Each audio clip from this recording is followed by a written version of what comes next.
Welcome to our series of interviews with candidates for the governor of Utah.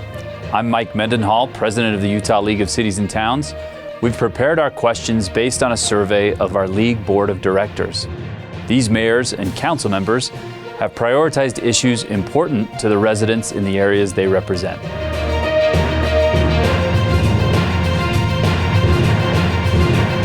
Welcome. Today, we're grateful to have another candidate for governor in the great state of Utah here sitting with us, and we are honored to have candidate Thomas Wright with us today. Thanks, Mike. Thanks for having me on. Welcome to the League Studios. Great to be here. We appreciate you taking the time. So tell us a little bit about Thomas Wright and why you decided to jump in. Oh, I'm born in Utah. I'm bred in Utah. I bleed Utah. This is my place. I've raised my family here. My wife and I have 4 children. I've built a business here. Utah is my place, and I love it here. And I'm running for governor because I bring a set of executive skills from my business, the business that I built, along with a new perspective. I believe we have a new future in Utah, and we're not going to get the new future if we have the turnover of the same elected people over and over again. And so I want to bring a fresh perspective, a new vision, and the skill set that I have, and start to tackle some of these issues that we have brewing because of our rapid growth. You'll hear from the league 3 pillars that we try to stand on as far as respect, collaboration, and outcomes. So respecting the role that each elected official plays to their shared constituent, but then also focusing on collaborating together and on the outcomes that can be mutually beneficial for parties. What would a Wright administration, how would that work in working with I love those 3 pillars. I could use those in the campaign, actually, and to describe what a Wright Bishop, Congressman Bishop's my running mate, administration would look like. I believe in collaboration. And when you bring business skills and executive skills to government, you have to also acknowledge that government isn't business, and that you have to collaborate, and you have to work with people, you have to work with the legislature, you have to work with cities and towns, and you have to work with people to find solutions. And that's good news because the people of Utah have the solutions. We just need a strong executive leader to bring all those people together, and so that we can start to tackle some of these challenges that we have while continuing to do the things that have made us so successful. So I see a Wright administration doing those 3 things, the 3 pillars that you outlined, and really just focusing on outcomes. I think sometimes government can focus on processes too much. And as I've asked questions about certain things of people in government, the answer sometimes is, well, that's just the way we do it, or that's the way it's always been done. That's the process becoming the thing. What we need to do in government is focus on outcomes. What would we do if government weren't in the way? How would we educate our kids if we didn't already have this public education system?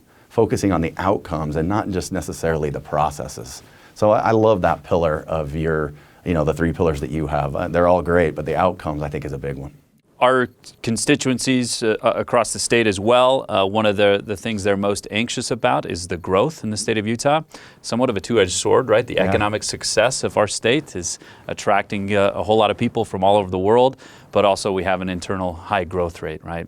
So growth we see as positive things in our communities and across the state. But the challenges, speak to us about maybe what you'd do to address some of the challenges that come with growth. Specifically, we're talking about air quality, transportation and infrastructure, some tough issues for a governor that would have to deal with in working with local leadership as well. And Mike, that's really why I'm looking for the future. This is a new future in Utah. We need a new vision. And we need somebody that can combine the vision of tomorrow with the skills to help get it done. Just having the skills or just having the vision isn't going to be enough. And so as I look at growth, it's fantastic, isn't it? I mean, Utah is consistently rated one of the best places to start a business and to live. Our lifestyle is amazing, but now we have these challenges. So let's tackle them. Number 1 is our air quality, right? In a lot of areas around our state, not all of them, of course, but in our urban areas, we have an air quality challenge. And we have to start to address that in a really smart way. We know that about 50% of the emissions come from users, so we've got to educate the public in an unprecedented way to have them chip in. And as an example, at a town hall, I talked about cold starts on your vehicle. 60 to 90% of the emissions come in that first little bit when you first start your car. So starting at cold less times makes a big difference. We obviously have Tier 3 gasoline now, where people that are driving 2017 and newer cars can cut their emissions with Tier 3 fuel by 80%. So things are improving, but it's really about the users and inspiring people to shovel instead of snowblow. You know, that inversion comes and gets blown out and we all fire up our snow blowers. Shoveling a little more, cold starting a little less, carpooling, just changing the culture of air quality and putting it top of mind is what's going to be the big thing. And I wish there was one silver bullet that you could say running for governor to solve it, but that's really, it's going to come down to people. And then transportation, look, I mean, transportation is a huge challenge. And sometimes our philosophy with mass transit is, let's build mass transit so that everybody will get off our roads, right? So we can drive on them. And we have to change the culture there too. Mass transit has a place in our society. Moving people around more effectively has a place. And we're going to have to tackle some of the challenges that we've seen with UTA and supporting UDOT at a higher level to make sure that we have not only a good mass transit system, but that we're not just relying on expanding roads. But then in rural Utah, we do need to pay more attention to our transportation infrastructure and the roads out there. As I've traveled the state, I see some lack of consistency with the way we treat roads in some areas and the way we treat roads in other areas. So I think that that's critically important as well. And then with housing, I mean, that's another big growth issue, and you'll probably get to that, but affordable housing is a big deal because it's not just about people's ability to be in a home, which is a big deal, but it's about all the things that happen when they're not. Kids start to have a higher rate of behavioral health issues. They don't do as well in school. They don't reach their earning potential. Those are all big problems for society that can be solved by solving the affordable housing crisis. What role does the state play in local land use, local zoning in our cities and towns across the state of Utah? So the state has a role in helping to create a master plan of sorts, but never requiring local municipalities to do that. They're doing a great job on their own. There's more that they can do. I think they acknowledge that. And together we can work without having these mandates. So I'd like to keep zoning and those types of things in the local communities where they belong. But we do need to have hard conversations about why those things maybe need to be revisited. And nothing coalesces the League Army together more than when we're talking to state elected officials about authority and about local authority versus state authority. The state says the same thing about the federal authority, right? And so it just goes up the chain. But how would a Wright administration work with local authority and in the way that Jefferson said it, the government closest to the people usually governs best, right? He said it so well, didn't he? Yeah. Yeah, I believe in that. And not just because I'm here doing this interview. I believe in that because government that's closest to them is always going to represent them the best. And one of the best examples of this that I saw was when Senator Anderegg ran Senate Bill 34 to help provide a roadmap for affordable housing in cities around Utah without being heavy-handed, without the state coming in and mandating and telling local cities and municipalities what to do. He offered a list of, I think, 25 things. Which 3 would you like to do? And I talked to a couple of mayors in northern Utah that told me that roadmap was really great. We were already doing 3 or 4 of those things, but it gave us the ability to talk about 3 or 4 more that we didn't really think about. And so just having the conversation, and I think we're making tremendous progress, but as governor, a Wright administration will never be heavy-handed. It will never mandate that the state tell local municipalities what to do, but it rather will be a collaborative environment that respects those local communities, but will have tough conversations to inspire and encourage them to tackle affordable housing, to chip in on the air quality issues, to deal with zoning and impact fees and all the things that we know make a big difference when you're looking for moderate income housing. I appreciate you mentioning SB 34. That was, again, a collaboration point with the League to work on that bill, and it should be noted that nearly every city that is in that level of population has complied with SB 34 and used the plan in our community. So it's great, isn't it? It's just kind of bringing everybody together. That's good leadership. Just bring everybody together. Let's have the conversation. What we know in Utah is that Utahns like to do the right thing. And they will do the right thing, but sometimes we have to communicate what that is because the issues are bigger maybe than our local municipality may understand, and it becomes a state issue. So the state has then one of 2 choices. They could either be heavy-handed and start mandating what we do, which doesn't work and isn't smart, or we can start to have harder conversations, and I think SB 34 is a great example. That leads us to the people that are loving to live here in the state of Utah. Some of that economic success is maybe because of our tax structure, and they're moving from places that maybe they felt like they paid too much in taxes, right? But tax policy changing in the state of Utah to maybe fewer goods and more services, vice versa, What does a sustainable tax policy under a Wright administration look like across the state? Well, for me, the very first thing I would do as governor is I'd pull the budget out, and I would go through it line by line, and I would identify all the areas that we can reallocate our resources.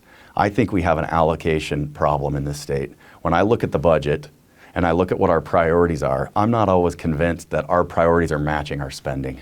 Sometimes over time, spending in government just gets to a point that's not sustainable, and we're spending things on programs and agencies that really don't match our current needs. So we need a governor with a fresh perspective and the executive skills that can go in line by line and figure out where can we reallocate resources so that we're more efficient. In my opinion, government is too big, it tries to do too much, it spends too much, and there's some waste. So we have to be vigilant all the time about making sure we're saving that money. Now, when you're done with that, and you've figured out all the savings, and you've gone through the budget, and that needs to happen all the time, then you do have to have an honest conversation about structure. And we have had a structural imbalance in our state taxes, and that was the precipitating moment of this tax reform bill that was repealed. So we do have to have a hard conversation about that moving forward. And the challenges are that the income tax has grown rapidly, but that money is dedicated to education. So it's locked into that area. Meanwhile, we're taking about $600 to $700 million out of the general fund, which is sales tax, for transportation. So I understand that there's a structural imbalance that does need to be addressed, and those conversations need to be had, because if we don't have them, then what happens is our economy becomes a little bit bloated, and it hurts our economic growth. Our tax structure can really hurt our ability to keep people here and bring them here. So we do need to have a conversation, but it needs to start with first looking and saying, are we spending money according to our priorities? And if we are, then fine. If we're not, let's reallocate the resources and then have a hard conversation about this structural imbalance, because it's real. Our members as well that are off the Wasatch Front, some of our rural communities are members of the league, some of them are members of the board as well, and so we talk with them about issues all the time. They have similar issues, but some that are more specific to them. Specifically, they're always talking about the economics that are in their community, right? How do they get better jobs? How do they get more economic activity out to the rural communities of Utah? What would your administration do to help facilitate those solutions? It's a great question. Our rural communities aren't a part of our fabric of who we are. They're a big part of our past, they're a big part of our present, and they need to be a big part of our future. And as I've traveled around the state to the rural communities, I get asked the question all the time, who's looking out for us? Right? Like, who's looking out for us? And I want to tell those people that the Wright Bishop administration will be looking out for them. And the way you do that is you diversify the economy, and you do that by recruiting companies of all kinds to come to these local communities. We've seen a lot of economic development incentives targeted at the Wasatch Front. There needs to be smart economic development, but it needs to be targeted at rural Utah. Everybody wants to come to the Wasatch Front already, it seems, doesn't it? There's a lot of people coming here, but then you go to rural communities and they're in a recession, or they haven't come out of the recession. They're really struggling. And I want to tackle that by helping diversify the economy, using incentives when appropriate, and then also targeting the ability for them to live and stay in their local communities. Because what we see happening, and I've been on the board of regents with higher education, is sometimes those children leave those local communities to go to a university, and they go and then they get their education and they get a job and they never go back. And I would like to see the ability, with all this fiber optics and all this connectivity we have in the state, to have them stay in their local communities and be educated there to the degree that they can, combining it with a higher education experience on campus when needed, have them stay in their local communities and be motivated to diversify and build the economies of those rural cities. Because once people leave, they have a tendency not to go back. And they don't want to leave. They want to stay there. And there are incredible communities out there. It's been one of the funnest parts of being the Utah Republican Party chairman and now a candidate for governor, is traveling Utah, seeing all these local towns. So economic diversification, incentives when appropriate, and then using our great fiber optic connectivity to keep people in their local communities. Work, school, all of it. Anything else you'd like our membership to know about Thomas Wright, candidate for governor? You know, all 249 cities and municipalities, they're so important to our state. And we're one Utah. And we need to have a new vision for Utah, a way forward for everybody to feel included and everybody to participate. And one of the things I love about my running mate, Congressman Bishop, is that although I'm from the Wasatch Front, he's from rural Utah. And the one thing we know about Rob Bishop is he fights for rural Utah and he wins. So a Wright Bishop administration will be a powerful force for everyone in the state of Utah to benefit from our great economy.